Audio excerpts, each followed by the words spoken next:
بسم اللہ الرحمن الرحیم۔ السلام علیکم ناظرین۔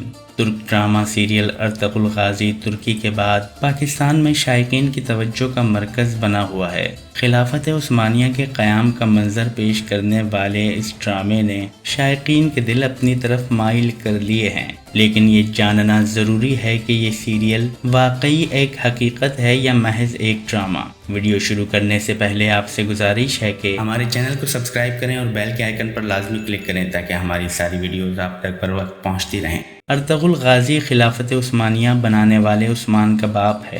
ارطغرل کا تعلق کائی قبیلے سے تھا جو کہ خانہ بدوش قبیلہ تھا۔ ارطغرل کے والد کا نام سلیمان شاہ تھا۔ سلیمان شاہ کی وفات کے بعد ارطغرل نے مغرب کی جانب بازنطینی سرحد کی طرف 400 خیموں پر مشتمل قبیلہ لے کر ہجرت کی۔ اس کے بعد ارطغرل نے بازنطینی سرحدوں پر مختلف جنگیں لڑیں اور آہستہ آہستہ ایک عظیم ترین سلطنت کی بنیاد رکھی۔ ارطغرل غازی کو زیادہ تر لوگ اس کے بیٹے عثمان کی وجہ سے جانتے ہیں، لیکن اس سے آگے لوگ داستانوں کے علاوہ ان کے بارے میں زیادہ نہیں جانتے۔ ناظرین کرام، یہاں سوال یہ قائم ہوتا ہے کہ جب ارطغرل غازی کے بارے میں لوگ زیادہ نہیں جانتے تو ارطغرل کی زندگی پر ٹی وی ڈرامہ کیوں بنایا گیا؟ امریکن یونیورسٹی آف بیروت کے ماہر بشریات جوش کارنی نے مڈل ایسٹرن ریویو میں شائع ہونے والے ایک مضمون میں سوال اٹھایا کہ ترک حکومت نے کئی مشہور کرداروں کو چھوڑ کر آخر ارطغرل غازی کا ہی انتخاب کیوں کیا۔ جوش کارنی کہتے ہیں کہ سلطنت عثمانیہ میں سلطان سلیمان اور عبدالحمید دوم کی شہرت ارطغرل سے بہت زیادہ ہے، لیکن ارطغرل پر ٹی وی سیریل بننا بغیر وجہ کے نہیں۔ ترک ٹی وی چینل TRT کی دنیا بھر میں انتہائی کامیاب سیریز ارطغرل غازی ان کے قائی قبیلے کی اناطولیہ میں مختلف دشمنوں سے لڑتے ہوئے پیش رفت پر مبنی ہے، جبکہ تاریخی کردار ارطغرل غازی کے بارے میں بہت کم لوگ جانتے ہیں۔